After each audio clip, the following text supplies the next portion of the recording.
Okay. Hey guys. So we're going to go ahead and get started. Melissa Nason from Farm Bureau is here to talk a little bit about some insurance things. If y'all have questions, feel free to put them in the chat or to unmute yourself and ask those questions. We want all the questions possibly to be asked about anything insurance related.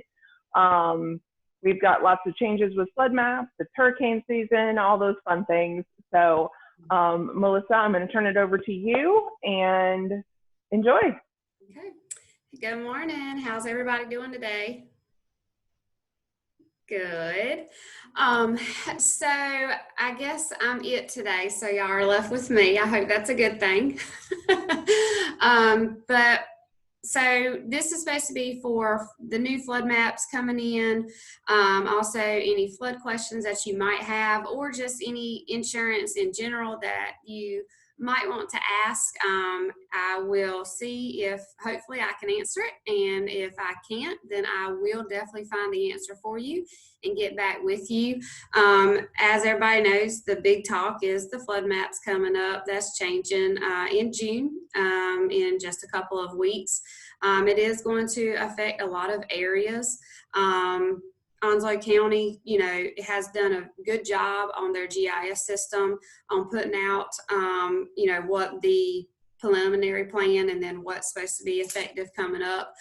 So if somebody wants to go online and kind of see, if they're going to now be in a flood zone that was not, they can actually go on there and it should be able to tell them. And also as a realtor, if you are selling a property, you can go on there as well, and you should be able to see if it's now going to be in the flood zone.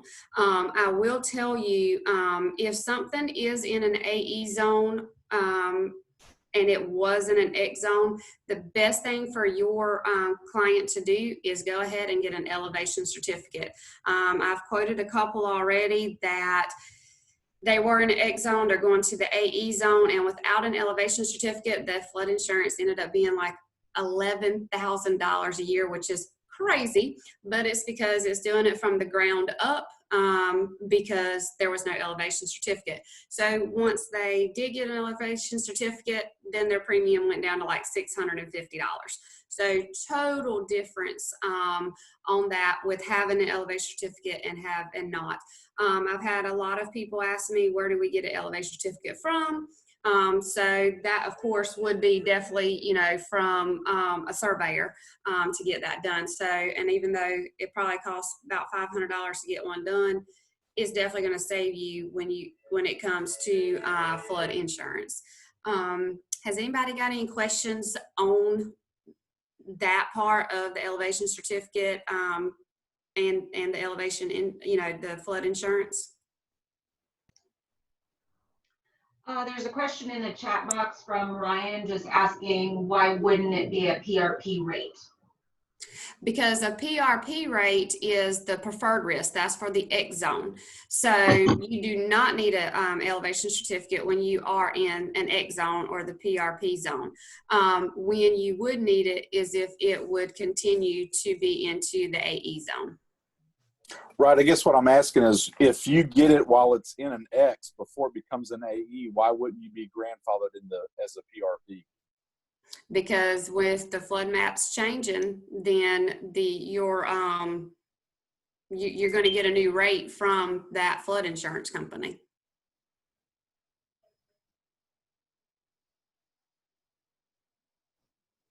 Okay, that was just a little bit different than what I had remembered the state kind of pushing to get the insurance before they went into effect. So that, to me, it's, I guess, what would be the benefit? Nobody ever mentioned getting the elevation certificate first.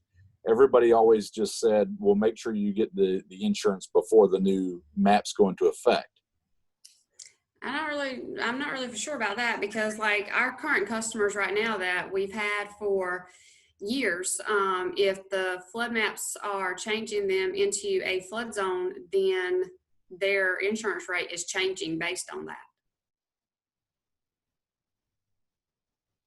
Okay, thank you. Mm-hmm. And Ryan, if I find out something different on that, I will let you know. But we've already had some customers that their rates have changed because they renew after the flood map goes into effect, and so they have received a premium difference from the flood company. Okay, thank you. Mhm. I will tell you one thing on that. What you might be thinking, if somebody already has been in a flood zone, they are buying a property. A lot of times, if I always tell my clients, look, if that person that you're buying it from already had flood insurance, see if you can transfer just to become the new owner of that flood policy, because then you are grandfathered in because you've already had it, but it was already in the flood zone. So that might be what you're thinking, as long as, along them lines of being grandfathered.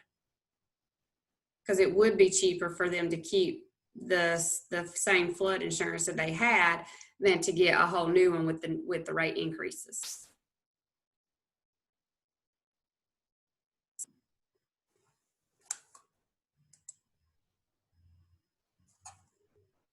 Is there any other questions about that?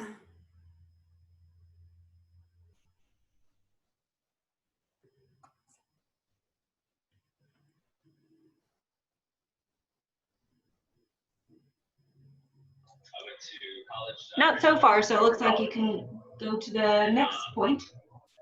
Okay. As far as the flood insurance in itself, most of the time it doesn't matter what flood insurance company you go with, unless it's a private flood insurance company. But most insurance companies, flood insurance is going to go with the National Insurance Flood Program, and so everybody's rate will be the same if it's being quoted the same. So that it doesn't matter if it's Farm Bureau, State Farm, Nationwide. As long as they're going through the National Insurance Program, then the flood insurance will be the same price. Where you get into different prices at is independents that do actually use private flood insurance companies. Then that can be different prices when you go into that. And really, I mean, as far as flood insurance, that's really about it between the elevation certificates and not having one, the reasons why to have one, because if you don't have one, it will be rated from the bottom floor up, which causes your premium to be higher. And with the new maps, everybody's learning, and so it's going to be a learning curve for all of us here with people changing. Any other thing on flood that anybody else has to ask, or any questions?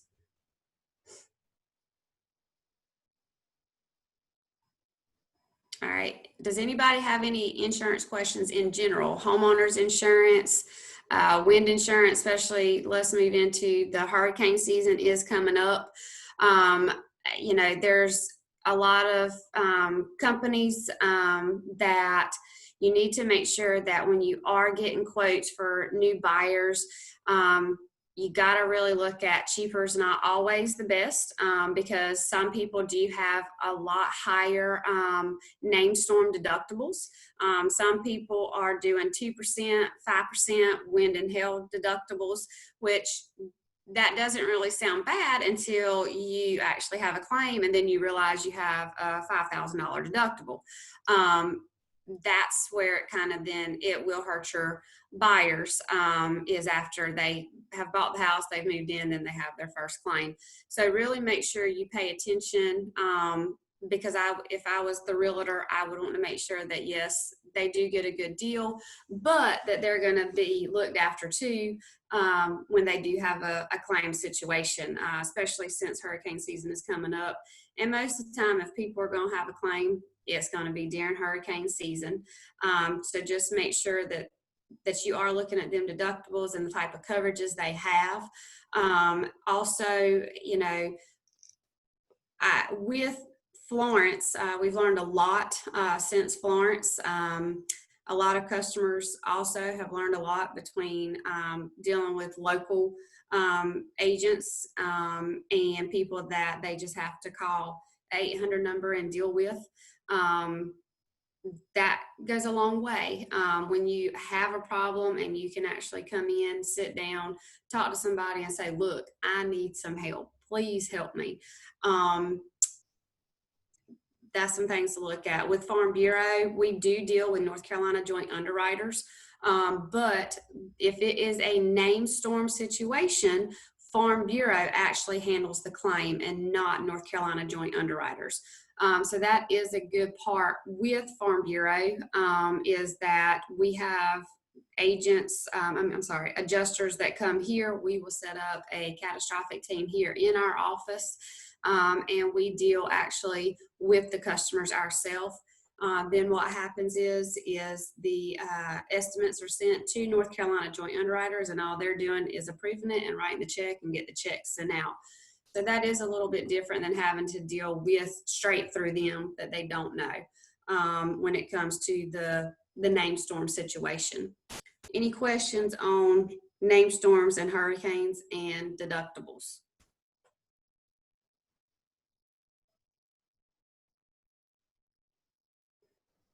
Y'all don't have very many questions today. We're a quiet bunch. We just need education. Yeah, y'all are a quiet bunch. Just real quick too, whatever your talking points are, we want to hear all of them. I'm not sure, because this is recorded and not everybody, I know we had great turnout when you went over Clue before, but if you just want to kind of touch on that briefly towards the end, the end or whatever, just to kind of make sure that people are aware that that's a thing. We would like to do another full class on that at some point, but and I know, I'm sure there's going to be people already that are like, I don't know what you're talking about, but I just wanted to mention that if we could just throw that in there at some point, just so people are kind of looking at that, because that will come into effect with all of this as well. Okay. Yes. Insurance, people use Clue reports all the time. It's been a big thing for insurance for a long time, but the actual public doesn't know much about it, just because it really hasn't affected anybody unless you've had a fire claim before or something like that. But since Florence, with a lot of houses having a lot of damage done to the houses when, ceilings were falling in and stuff like that, the Clue report, that's what an insurance company reports of how much damage has been done to that property.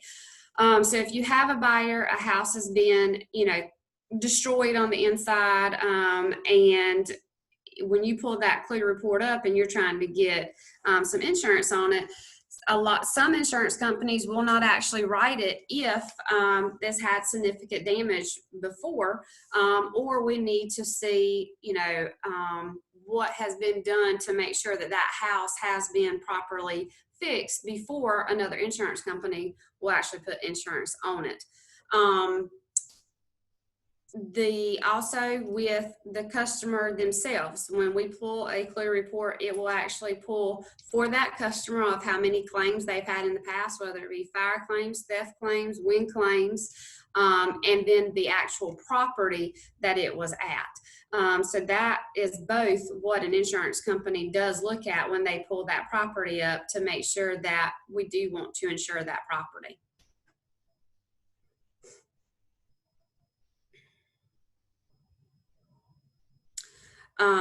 With homeowners insurance, you've got your homeowners policy. That's the best policy that you can really get. That includes your fire, your theft, your vandalism, pipe bust, anything like that. When you have a rental property, you always have what's called a dwelling policy instead of a homeowner's policy. A homeowner's policy is something that you are going to live in. When you have a rental property, you don't want to have the homeowner's policy on there and that big package policy that comes along with it. What you want to have is really you're covering the structure and your liability. There are different forms on a dwelling policy. You have a DP1, a DP2, and a DP3. Since Florence, we also learned a whole lot about the different forms of a dwelling policy. When you have a DP1, that is an actual cash value policy. So if you have a nicer home that you rent out, you want to make sure that are you getting actual cash value on that property, or are you getting replacement cost? It really depends on the age, and if it's been updated. There's some older homes that they've done some cosmetic work too that are selling really good for investment properties right now. And that's all great that they look good, but then they still have fuses instead of circuit breakers. If they do still have fuses, we can't write a replacement cost on that property. It would have to be an actual cash value policy. When it comes to a DP2 and a DP3, both of those are replacement cost policies, but there's one huge difference in between them. And during Florence is when we learned a huge difference, because with Florence, it was the kind of hurricane that it just stayed around forever. It wasn't that powerful, but with it staying around forever, that's why the water got into the roof and people's roofs collapsed, because it was wind-driven rain. So that came into a big problem between a DP2 and a DP3 policy. A DP2 does not cover wind-driven rain. A DP3 does cover wind-driven rain. Everybody does not write DP3s because it is a little bit more expensive, and most of the time when you have an investment home, you want the cheapest you can get until you have that claim. But also you can't even qualify for a DP3 if it is not a certain age, like a 1950s house. That wouldn't qualify for a DP3. Really I would say 1980, 1985 and newer. And then also how it's been kept up. We'd have to send pictures in because we actually have to get permission from our underwriters to write that DP3. But me personally is trying, when a house does qualify for a DP3, go ahead and write it because of that difference of the wind-driven rain, because that made a huge difference with some investment properties during Florence. Any questions on the difference of DPs and homeowner insurance?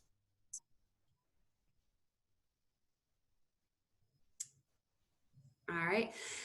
Next, I want to touch on a little bit of liability. When you have a piece of property, no matter if you live in it or you rent it, you want to make sure that it is covered for liability. Some insurance companies, they do include the liability on the rental property. Some do not. If they do not cover it, you want to make sure that your property buyer is making sure that they cover their liability. Even though they don't live in that home, they will be liable for what happens in that home. Whether it's a dog bite, neighbor's child comes down, they get bit by dog. I've had that situation happen, and they will not only sue the renter that is renting that property, but they also will sue the landlord. So that has been a big thing, because a lot of mortgage companies, they don't care as much about your liability as they care about the structure. So definitely make sure, if that liability is not in with that dwelling policy, that your buyer is making sure that their liability is covered on that, because it can get into some trouble areas if something were to happen on that property after that. Any questions on liability?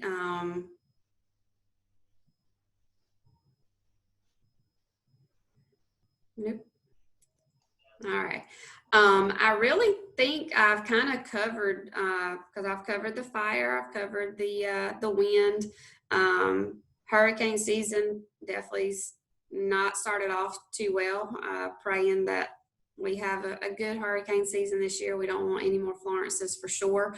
We're still dealing with some clients with Florence now that lost everything. So definitely don't want anything else. It's already not been that great of a 2020 already. So let's not make it, even better by adding not a good hurricane onto it. So hopefully we'll be saved by some hurricanes this year. And if anybody ever needs anything or you got any questions that you think of after this, you are more than welcome to give me a call. I'm right here at Farm Bureau Insurance, right on Richlands Highway. My office number is 910-346-9812.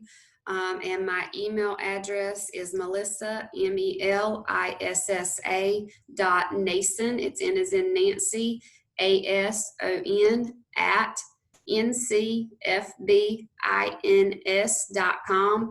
If you need any quotes or anything, you have any questions, you can always shoot me an email. I'll be glad to answer anything for you, just general questions, or if you need help getting some insurance for a buyer, we're here locally and we do it all. So just give me a call. Thank you so much, Melissa. Would you mind typing in your, okay. Oh, there she goes. I knew Heather was probably on it, typing it into the chat box too, so people could see that, and that will also go out with the recording. Mm-hmm. We're really hoping that when these flood maps take over that people are prepared for this, but we really appreciate you coming on and giving your perspective on what's going to happen with this. We really want our members to be getting this information out to their current clients, past clients, everybody, and just giving them the best information possible. We had a great flood class on Tuesday, but we really did need this insurance portion too, because of course that's what it's all going to come down to. And we really do appreciate you taking the time to do this in such a timely manner. And we will definitely be reaching back out once everything is in effect. If ever everything kind of goes haywire on our end, we know you're always there for us, and we really do appreciate the amount of time that you're willing to give to educating our membership as well. So please do, everybody, take down her information. She's a great resource for everything that you're going to need for this upcoming stuff. And that is it for me. I'll let Heather say anything she needs to, but again, thank you so much, Melissa. I really do appreciate it. You're welcome. Thank y'all. And like I said, it's definitely going to be a learning process for all of us, because we haven't dealt with this before. Or if we have, it's been a long time before my time in insurance. So definitely going to be a learning curve for everybody, and we'll just take it as it comes, and we're here if you need us. Thank you, Melissa. We really appreciate you. Thanks, guys, for being on here. I'll get this uploaded for you guys on our education site and on our YouTube channel so you guys can check it out. If you have questions, please feel free to reach out to us, and we're happy to help. All right. Thanks, guys. All right. Bye-bye.